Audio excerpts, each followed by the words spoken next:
So good morning, good afternoon, good evening, everyone. I welcome you all for the Beyond Education series being organized by Idym Group of Companies. It is a unique talk show in which you will be listening to inspiring journeys of people from various fields and from different parts of the world.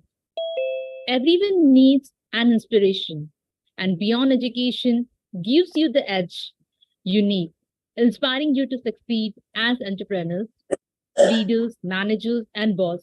We must realize that everything we think actually matters. A person who inspires others usually has a positive attitude and maintains high energy even when things are not going well. More importantly, the person also encourages and inspires others in accomplishing their goals. Educators, I believe, are the most responsible and important members of society because their goals uh, because their professional efforts affect the fate of the earth. They are expected to reach unattainable goals with an inadequate tools. The miracle is that at times they accomplish this impossible task. It is an honor to have an eminent personality and educator, Dr. Ushavati Shetty, principal for Navodaya English High School and Junior College from Maharashtra, India, as a guest for the today's session. I welcome you, ma'am. And before presenting to you all the guest speaker, let me take this opportunity to introduce her. Dr. Ushavati Shetty, a mother, a seasoned, goal-driven, versatile, motivated, dedicated, and dynamic visionary educator with more than 2 decades of experience of working in reputed CBSE, ICSE, state board institutions with international exposure as well. Dr. Shetty, a self directed, action oriented, enthusiastic learner, has expertise in psychology. She is an eloquent speaker, blogger, and trainer, and has conducted various sessions for teachers and students. She has been honored and felicitated at various prestigious forums and is frequently invited as guest speaker at various prominent educational conferences across the country as well as on international platforms. She is a recipient of few prestigious awards, a notable writer, and has articles published in well-known magazines and leading newspapers. So, such a good thing, ma'am. So nice to know about you. And just to start with the interaction, my very first question, I would like to know about your journey from a student, then a teacher, and then now a principal of a school. So how was it? How did you choose for this profession? Thank you very much, Anju ma'am. The kind of introduction that you have given about me, it was mind blowing. Thank you very much for that. And to all the listeners here, warm good evening from India. Good morning, good afternoon, good evening, whichever part of the world you are listening from. Thank you very much, Anju ma'am, and heartfelt gratitude to Ravi sir also for inviting me as one of the speakers here. So thank you very much for that. And about my journey, uh, I think I always wanted to be a teacher. I have always been inspired by a lot of teachers who have been in my life right from my school days to my college days to the university days, and still I am. I believe one has to be a lifelong learner. So I have never left studies apart, and I am still, into some or the other courses or training where I get to learn from people. And why only people, our students in the classrooms, they also teach us a lot. So my journey has, I'll not say it has been very rosy or it has been very smooth, and neither was it filled with hurdles. It was just something that I always wanted to do. As a child, I used to see the class teacher checking the books, and I used to correct the books in the class in at home as a very small kid. So somewhere I always felt that a teacher always plays a very important role in a child's life. Teacher is a role model in a child's life. However educated the parents are, if you see in today's times as well, if the child is in the lower classes, in the pre-primary or the primary classes, however well educated the parents are, teacher's word is the word. My teacher has told this. My teacher is right. So teachers always have a very big impact in the child's life, and the same has happened with me as well. I have been blessed with a lot of teachers, a lot of mentors, and I am happy that I'm still connected with them. So it's like a dream coming true, being a student, then the teacher, and then moving ahead up the ladder. Because once you are in that position, you know what you have to do, and most importantly, throughout the journey, you learn from people what not to do. And when you are at that particular position, you know what needs to be implemented, what is the right thing. And it's been like 2 decades now I've been into the teaching profession. And once a teacher, always a teacher. I'll not say I have become the principal, so no post position. Yes, it is just a namesake, but by heart I'm always a teacher, and I'll always be a learner, I'll say. So over to you, ma'am. Yeah, that's wonderful, ma'am. And actually, with teachers, we are learners. Always we are learners. We always work to improve ourselves, and we learn from everything. And that's one of the special quality of the teacher.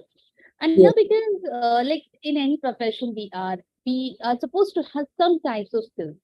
So, what according to you are the skills that should be possessed by a principal? Because it is again a very responsible position, very responsible job. So, what are some of the skills that should be there in every principal? Skills that principal should have is, you need to be a good listener. You need to be a very good observer. Because I, even though I am from a science background, I have done my basic studies in biology, botany, took up as cytogenetics and plant breeding, and went up to do my PhD in aerobiology, which is again a part of botany, air quality study. But somewhere when I was in my B.Ed, the subject that hit me the most was psychology. And there I developed a special liking, special interest towards the subject. And I realized that more than the spoken words, the unspoken ones really give a huge impact. The body language, the way one presents oneself, the unspoken words, as I said, the kind of gestures or the movement, you have to be very observant. Because uh, spoken words can sometimes be deceptive. But when you are at a leadership position, you need to know what you are into, what you are observing. You have to be very good listener. You need to, because at that position you need to take a lot of decisions. And I always believe that there is no decision which is right or wrong. You take the decision and then you make it right. And always, that decision making skill or quality should be very prompt. You cannot ponder over a certain thing for a very long period of time, and by that time, it blows up into something else. So as a leader, you need to be very good decision maker as well. And in my previous line, I mentioned that there is no decision that is right or wrong, but I will also stress on the fact that even if the right decision is taken a little later, or you take a little more time to take that decision also becomes wrong. So you should be very prompt in taking the decisions that you're taking. You need to have filters in your ears. You will be getting a lot of information. You will be getting a lot of information about what is right and what is wrong. But then you need to know which one you need to take, which one you need to implement, which one you need to keep with you, and when to apply it, that particular information. So you have to be very choosy when you are picking the information from people around you. You need to be a proactive person. You cannot just preach. You need to be action oriented. You have to tell people what you want, what you want them to do by your actions. You just can't tell them and they will not do it. You have to make sure that your people who are with you are following you wholeheartedly, willingly. You cannot forcefully tell them to do what you want them to do. At the same time, you need to have skills wherein you are getting along well with people. I'll not say that everybody will like you. There will be a set of people who might not agree with your decisions or with your ideas or with your thoughts. But at the same time, you should know when to disagree. You should be able to agree to disagree as well, because that is one of the important quality, because everybody will not be happy with the decisions that you're taking. At the same time, you need to be stern and firm in your decisions. You cannot be rosy all the time. You have to take, sometimes you have to take some decisions which might not go well with people, but then probably that is the need of the hour. That is what the situation demands. So you have to be very stern and very firm in the decisions that you have taken. You cannot be shaky in the decisions once you have taken. You have to be a very good conflict resolver, because when we are all humans, we all are humans and we all are dealing with emotions. So definitely there will be clashes. There are a wide array of emotions. There is happiness, sadness, anger. You cannot deal with everyone with the same kind of same manner. So you need to know which particular person needs what kind of a behavior. In terms of your classroom as well, if you are dealing with very small children, pre-primary children, you can be very mild with them. When you're dealing with the higher standards, you have to be stern with them, because until and unless there is a discipline, there will not be any that. Otherwise, there will be a organized chaos. I'll put it in that way.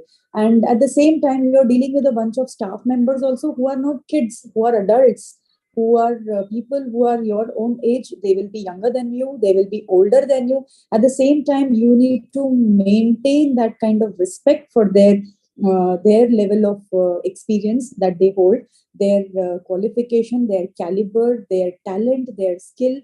And at the same time, being a leader, I feel you should always give opportunity for people to harness their talent, because there will be people who might be good at stuff which you are not good at. As a leader, I might not be good at everything, but I might have people who are good at that particular skill. So I need to know who is good at what, who is talented in which area, which aspect, and how I can use that for the benefit of my organization, my institution, my children. Apart from that, being a principal, being a leader, we need to also know how to deal with parents, because parents are one of the most important pillars of the institution. And parents are the ones who are relying upon us completely, trusting on us, and sending their children to our institution for imparting, for we are imparting education to them. At the same time, you will not find that all the parents are on the same level. Some decisions that you take might not go well with some parents, but that does not mean that you disown them. They are a part of the system, so you need to know how to deal with parents as well. So these are few qualities, I think, the leader should have, being at that position, ma'am. Yeah, of course, you should be having this. And as you were saying that it is not always possible to convince everyone. Everyone. And somewhere it is also said that if you are in a leadership position, you are a boss, and there, if everyone says that you are very good, that means you are not a good boss. Absolutely, I completely agree to that. There It's has to be always, some person who has to disagree with you. yeah, there has to be something. And being a principal, like you have to deal with so many people at a time. There is Hmm. the school management, you have the parents, you have the teachers, you have the students. You're dealing with so many people. Hmm. So, who, according to you, is the toughest to handle? I mean, these Toughest to handle are the students. Toughest to handle are the students, because they are at that age wherein they do not know what is right and what is wrong. Parents are all adults, teachers are all adults, management is all at par with our age. But at the same time, it becomes very difficult when you are dealing with different. You cannot deal with everyone with the same kind of language, or same kind of tone, or same. Should I use the word knowledge level? Because if you are talking about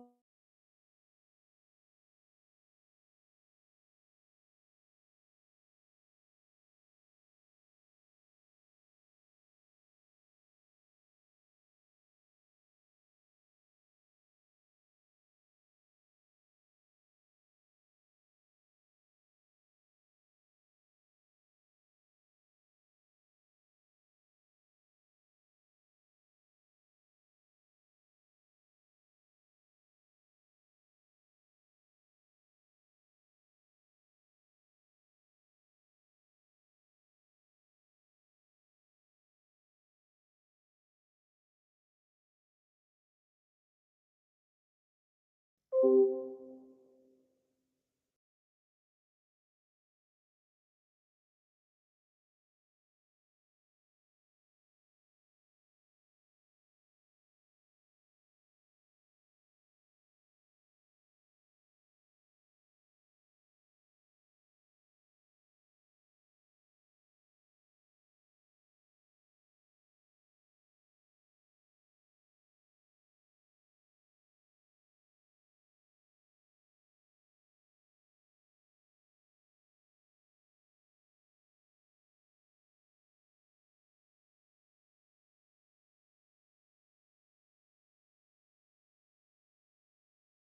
kind of strategies or the pedagogies that you are using, it is completely different. So I believe that handling students is a very skilled and talented job, and it has to be done very professionally. So that's from my side, ma'am. Yeah. And as we know that, like in the last 2 years, we Mm. had seen the pandemic, and Mm. then we had online education. From online, again, we have shifted to the normal classroom teaching, the offline teaching. So Mm. somewhere, the role of educators, the role of students have changed. So what, according to you, are those changes as an Mm. educator that we have inculcated in our teaching patterns or teaching plans? Mm. Okay. When we talk about the pandemic, I believe that for some, pandemic has hit them very badly. At the same time, for others, they will say that it was a learning phase for all of us. We always had WhatsApp, we always had Skype, but we were not connected the way we are right now. This is the post-pandemic scenario, and pandemic taught us that we had the resources with us. We never used it to the fullest, and initially earlier, if the child brings a mobile to the classroom, he used to be penalized. But then later on, what happened? Classrooms entirely shifted into the mobile.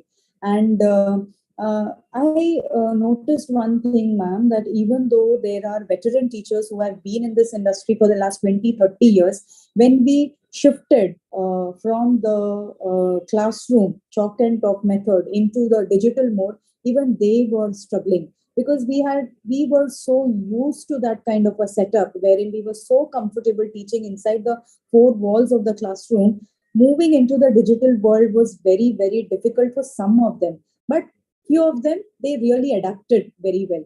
And here I said, as I mentioned earlier also, children also do teach us a lot. And in most scenario, you will notice that the older students or the children back home, kids back home, they were the ones who were trying to make our lives comfortable by helping us, guiding us, trying to teach us how to move into the digital world. So the transition was a little difficult in the beginning, but now it is very smooth. So today, if I'm talking to you somewhere in different part of a country, and so easily we a few seconds back we had a technical glitch, but we did not panic. We just logged in once again. So we have gotten used to moving with the flow of it. And earlier, everything used to happen within the four walls of the classroom, within the premises of the classroom. But now I believe the world has really shrunk. We are able to interact with global educators. Why only the students? Even the teachers are now interacting with their global counterparts. Every other day, we are on some or the other talk session. We are interacting with people from other parts of the world, wherein we are discussing strategies, we are exchanging ideas, we are talking about pedagogies. So where has it hit us? It has not hit us in any way. And as a teacher, I believe if technology is utilized in the classroom, the teaching can be more beneficial. And never teachers never believe or never even try to bring that thought into your mind that technology will ever replace teachers. No, that can never happen, because when we are in a classroom, the emotional connect that a teacher has with the student, or the eye contact that the teacher has with the child when the teacher is teaching, the facial expression of the child tells you whether the child has understood the concept or not. That technology can never replace.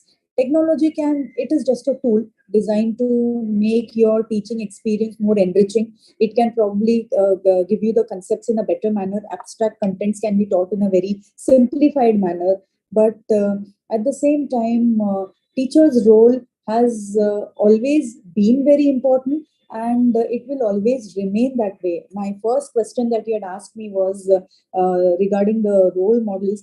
My teachers have always been a role model for me. So whichever class the child is in, if the teacher has hit the right chord with the child, the teacher will always be connected to the child, however old the child is. I still at 40, I am still very strongly connected to my school teachers who have taught me right in my growing years. And I'm very proud to say that I have taken up this profession, which is a very noble profession. And very few think of coming into this profession, ma'am. People are more into engineering, medical, more into finances, but very few will get into the profession that we are into. And I'm very proud of the fact that we are doing a very noble cause. We are building tomorrow's citizen. We are building the future citizen. So never ever think about the fact that technology can ever replace that extra element that a teacher can put into a child's life. So pandemic has definitely taught a lot of things to us. It has really made our life easy in terms of teaching profession. Anjuman. Yeah. Yeah, ma'am. And as you were talking about, like, many people want to go for engineering, for medical, for law, but very few of them opt for teaching jobs. So True. what actually, according to the reason, because there are so many intelligent people, so many intellectuals, but they don't want to come to the teaching profession. So what are the reasons for that? Uh, Money, because I'll say teaching is a very, very thankless job, and the kind of efforts that a teacher puts into the profession financially, I don't think the teacher gets that kind of return. And who is into the teaching profession? Teachers who are really passionate about their profession. Teachers who really want to, people who really want to make a difference in the society. They are the ones who are into the teaching profession.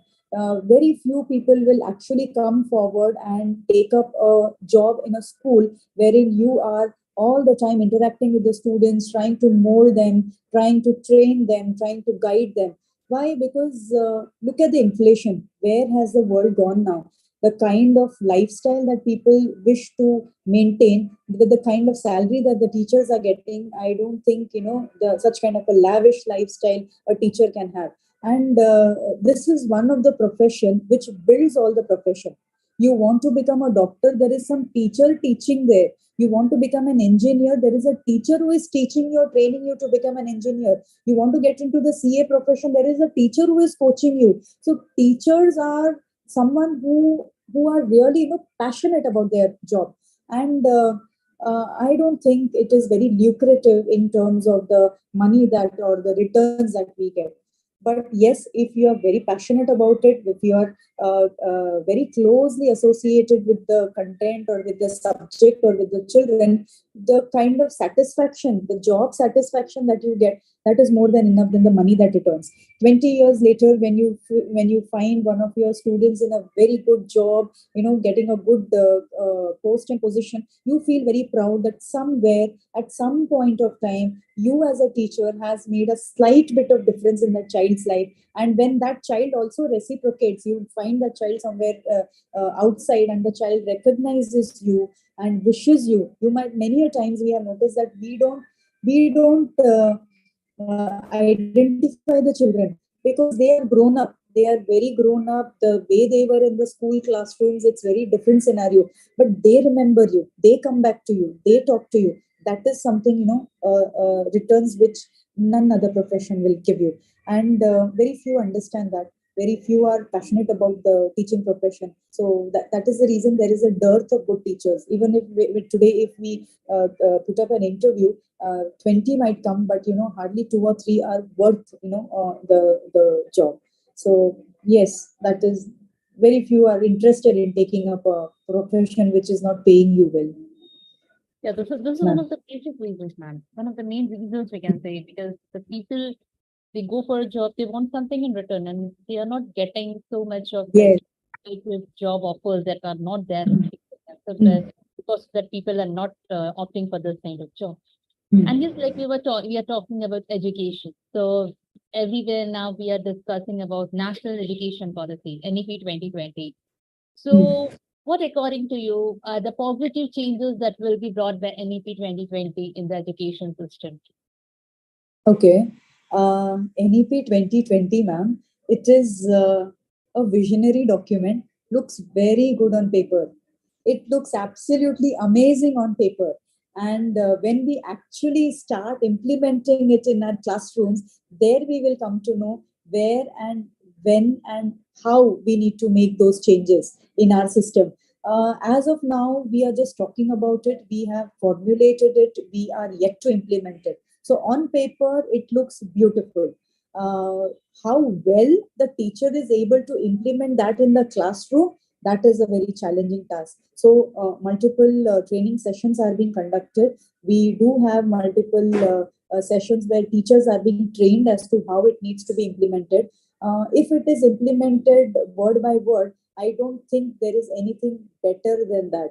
And introduction of vocational training right in the school days, or the teaching methods in the mother tongue language, wherein the child's concepts will be cleared, that is really more important. Rote learning is not given focus on. Activity based, collaborative learning, teamwork, cooperative learning, these are the problem solving skills. These are the skills that NEP is focusing on. And let us see, we are still in the very preliminary stages.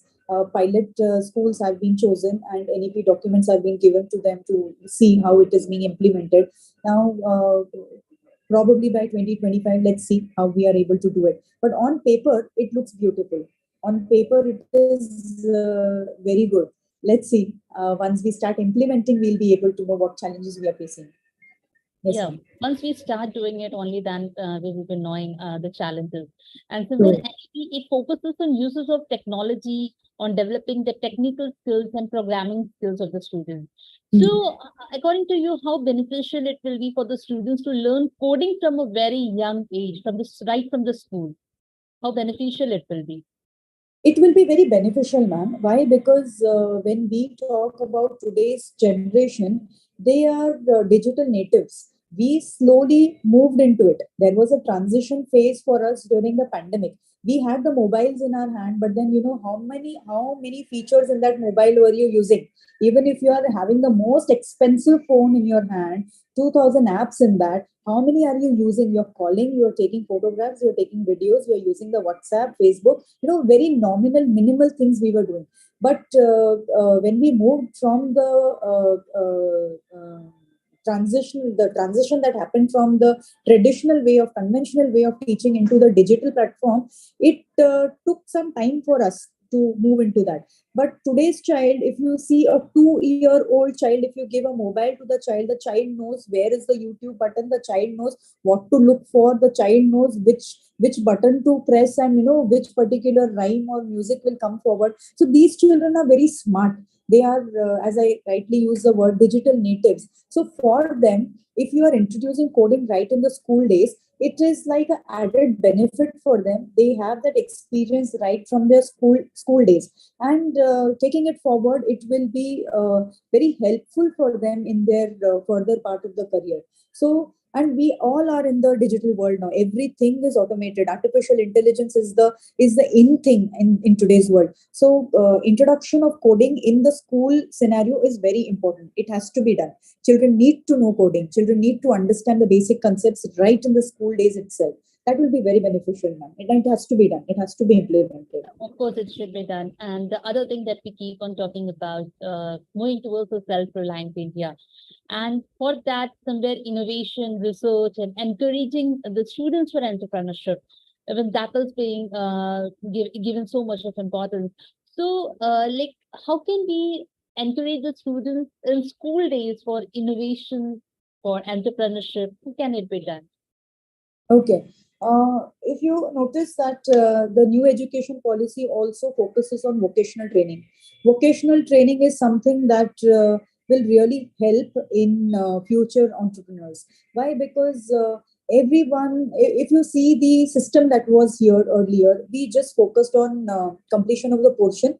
We just had to there was a set prescribed syllabus that was given either by the state or the central government, and we were focusing more on exams. It was all exams and assessment and evaluation based. But now everything is application based. And a child who is not good in math, science, history, geography might be a good artist. He might be good in coding. He might be a good dancer. He might be a good singer. He might like cooking. So here the child is able to harness his talent, and that needs to be done in the school level itself. You cannot complete your graduation, take up a degree, and then think that I will start something of my own. You need to have that skill and talent right from the school days. So how can we give them platform? We can provide them platforms right in the school age itself. Provide them with the open up a fun fair. Tell the child to put up a stall. There the child will learn how to do his marketing skills. You keep some competition where the child is preparing some PPT presentation. Give them some product and tell them, you need to market this. How will you do this? Give them opportunities wherein the child is able to come and talk on the stage. Because I have seen in today's in today's age also, handful of teachers are confident enough of standing on the stage and talking on the mic.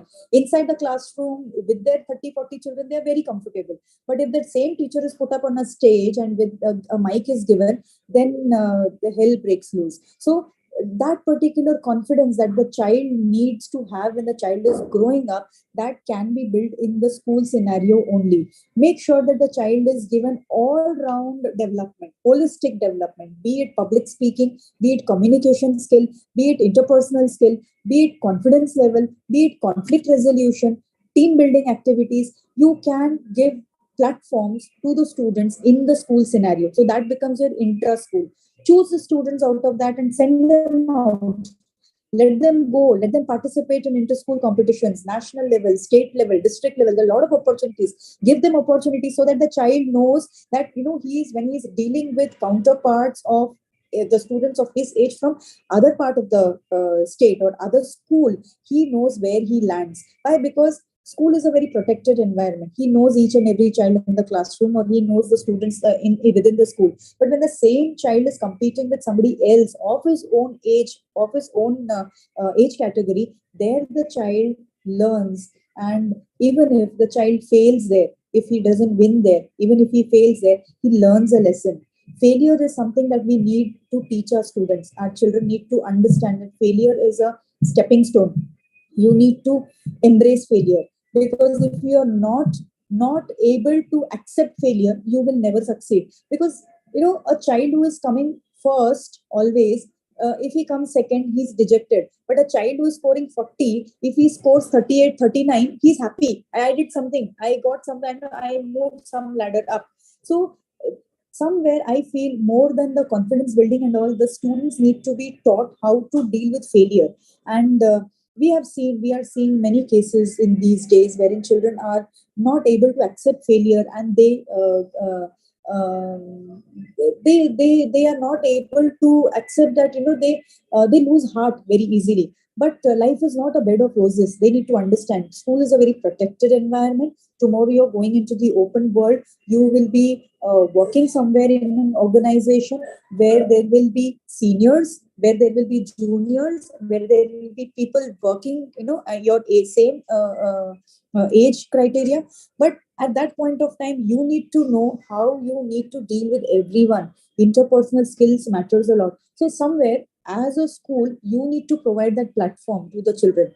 And uh, providing them the platform does not mean that only picking and choosing the ones are going to do well.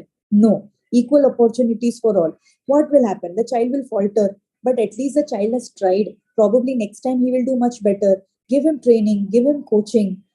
Somewhere Teachers play a really important role in the student's life. So as a school, it becomes a very important role as an educator, as a teacher, to provide all-round development to the child. And in the school only entrepreneurs develop. It's not like, they complete their education. That basic raw material that is needed for a child to become successful later in life is in the school itself.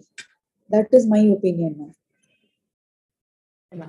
The school actually, the kind of activities we implement in the school, they are all the opportunities for the students to develop themselves. The skills they will be requiring later because they will grow up, they will become entrepreneurs or whatever profession they have.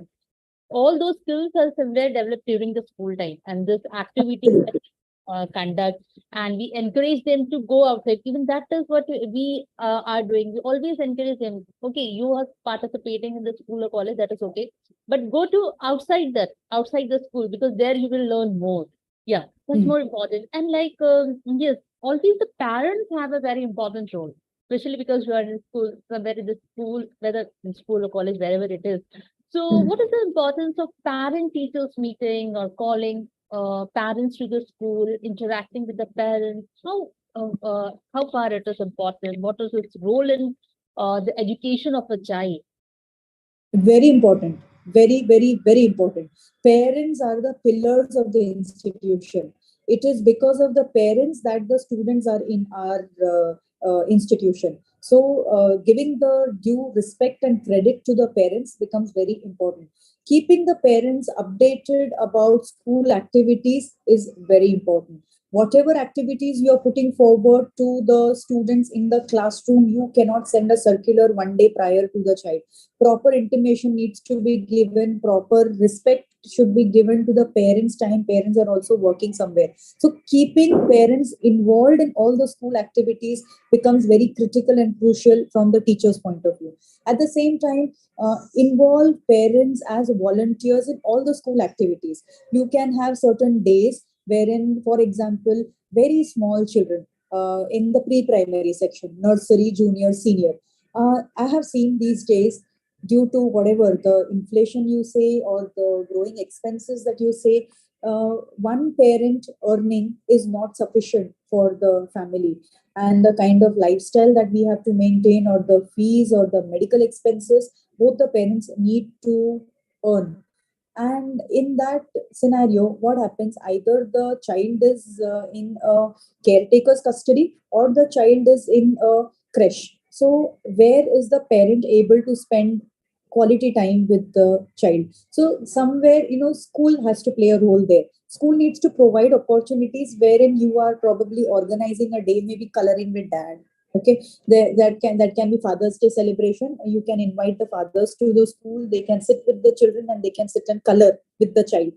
You can have grandparents stay in the school, wherein the grandparents are invited to the school and they are spending some quality time with the children in the school scenario. I have noticed, ma'am, in my PTAs, I have generally seen this. No offense to all the men here, that fathers sometimes do not know which class division the child is studying in. That is something that I have noticed, and I always tell in my parent teachers meeting also. I tell my students, fathers especially, that it is equal responsibility of you as well. In terms of the education of the child, just by earning money and bringing it to the family, and being a breadwinner is not enough. Equal contribution is required. So I prefer that even if I am keeping a parents teachers meeting, I want both the parents to be there with the child, so that both of them know what the child is going through, what is the progress of the child, what are the strengths and weaknesses of the child. So it does not, the onus does not fall on only one parent.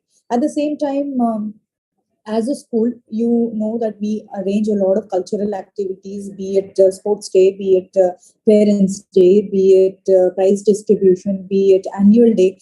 Involve parents as volunteers. They are your strong hands. They are there to support you. You are giving quality education to their children. Their children are your students. They are the ones who are trusting you, and sending the child to your school for those six and a half hours. So that trust needs to be built. It cannot be developed in one day. And if the parents are working in close interaction with the teachers, it becomes very smooth. The functioning of the school becomes very smooth. So I always prefer my parents coming forward and volunteering for whatever activities we take forward. So I believe that, parents are really very, very, very important part of the school scenario. Anjum ma'am. Yeah, yeah, very important, ma'am. And we have to be always in contact with the parents, and it helps in the growth of the children also. Like because when we know how our children are performing in school, and only then we will be able to manage them, we'll be able to groom them better. And yes, ma'am, because it has been so, I've been listening to so much of your inspiring journey and your achievements. So, ma'am, who were your role models, or who are your role models, in fact, for this? That second question is the right question. Who I cannot name one. I have many mentors who have guided me, who have been there, and who have mentored me. And it is all because of my teachers, I will say, that I am who I am. Yes, parents do play a very important role. Family does play a very important role. But at the same time, when I say mentor, it might not be only a teacher in a school. A very close friend of yours can also be your mentor. A student of yours can also be a mentor. Because as a teacher, as I told you in my first question, that you need to be a lifelong learner, and you need to be able to pick out the good from the bad. There are many lessons that you can learn, that you can see, that you can understand just by looking around the people around you. And I would give a few credits to some of my teachers who have played a really important role in my life, and it is all because of them that I have chosen this profession, and I have been able to reach to this pinnacle of my career at such a young age. And most importantly, ma'am, when I talk about being a class teacher in my earlier days, I have always learned a lot by interacting with my students. They teach you a lot. There are many students of yours who might just say something, and unknowingly, and it might just hit you, saying that, oh yes, why it can be done in this way as well. Why not do it in this way? And your life changes completely. So there could be a friend of yours who is really very close to you, and doing really very well, and that silent support, a motivator, a strong pillar behind you, that can be a mentor for you. So I cannot say who is. There are many mentors, and all learnings and all blessings and all prayers, that we are able to be or do whatever we want to do in life. So many mentors in my life, ma'am. Yeah, there are actually many people who always influence us. We learn from them. And ma'am, what are your future goals? Future goals, let's see, wanting to do a lot of things, wanting to take up a few more courses, wanting to understand few aspects and strategies, want to get deeply involved into the implementation of NEP, want to make sure that whatever we do, whichever aspect we are taking forward, be it academics, be it cultural, to do it in a different manner, and make a mark in whatever we are doing. So tomorrow, for example, 10 years from now, if students that we have catered to, coached them, are taking up respectable positions in society, that in itself is the biggest achievement. And if at all somewhere they remember us when they grow up, and they that will be a achievement for us as well, that somewhere we have made a slight bit of difference in their life. Yes, ma'am. Actually, being an educator, that is the biggest achievement from where I feel that the students remember us and the students reach some respectable position. Of course, Respectable, uh, yeah, absolutely. that is that's maybe an achievement for them, but uh, more than them, we are happy that our Yes. students are doing good in their life. They are very successful. And before leaving, a message that you would like to give to everyone of us. As an educator, I would say that whatever you're doing, do it with full passion. whatever you are taking up, whichever profession, you might not get into the field of education, but whatever you're taking up, make sure that you are putting your heart and soul into it. And keep upgrading yourself, keep yourself, be a lifelong learner. It's not that we have attained a few years of experience, so we are expert in a certain field. Even today, I feel that, even after 2 decades, I feel that, I lack in a lot of things, and I need to upgrade my skills and talents in lot many ways. So try and make sure that you are upgrading your knowledge, your skills, your talents. At the same time, make sure that you are collaborating with others, because if you have the knowledge and if you are hesitant to share it with others, then that knowledge is of no use. Make sure that you are having a good collaboration with your counterparts. It might be from your own country, from different states, from different schools. So make sure that whatever you have, whatever knowledge you have, share it with others. Try and see that we have learned so much, acquired so much of knowledge, are in a respectable position in the society. Try and give back to the society. Somewhere that is also very important, because we are privileged, others might not be. And slight bit of gestures, or things that you do might be very big for somebody else's life. So try giving back to the society. There are people who are not as privileged as you are, so probably that action or gesture of yours might bring you loads of blessings, might not for you, probably for your family. So try giving back to the society. That is very important in today's world, because uh, somewhere I feel people have become self-oriented. People have, somewhere have the selfish goals and needs, but somewhere, we need to have our own values within us. Uh, India is a beautiful country, wonderful culture, wonderful tradition. Try and make sure that you are preserving that. Our cultural heritage is amazing. Try and make sure that you are able to carry forward the legacy that we have left behind.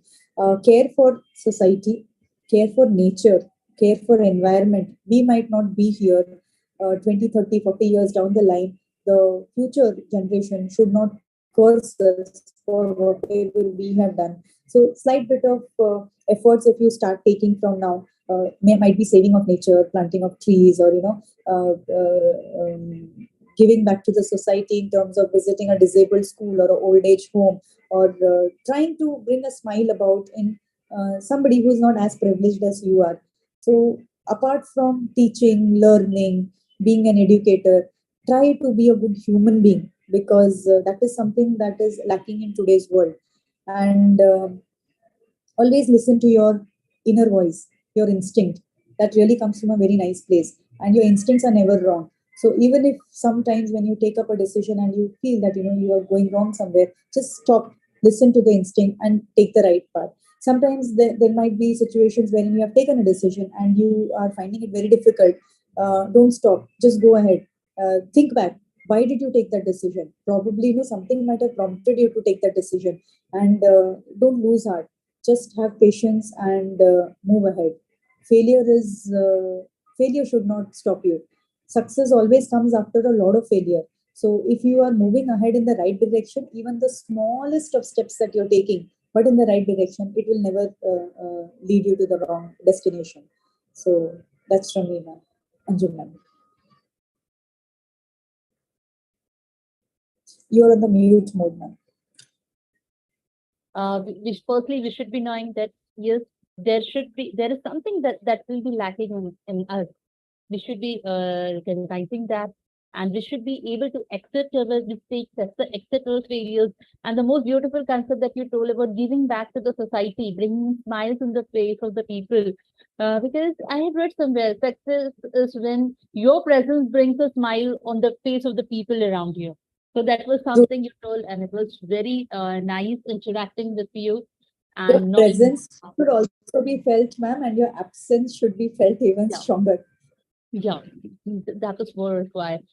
So it was a very good interaction, ma'am. And thank you for joining the show and sharing your views, sharing your knowledge, and also your precious time with us, because we know that you are so busy. You have such a busy schedule, and still you joined us for the show. Thank you very much.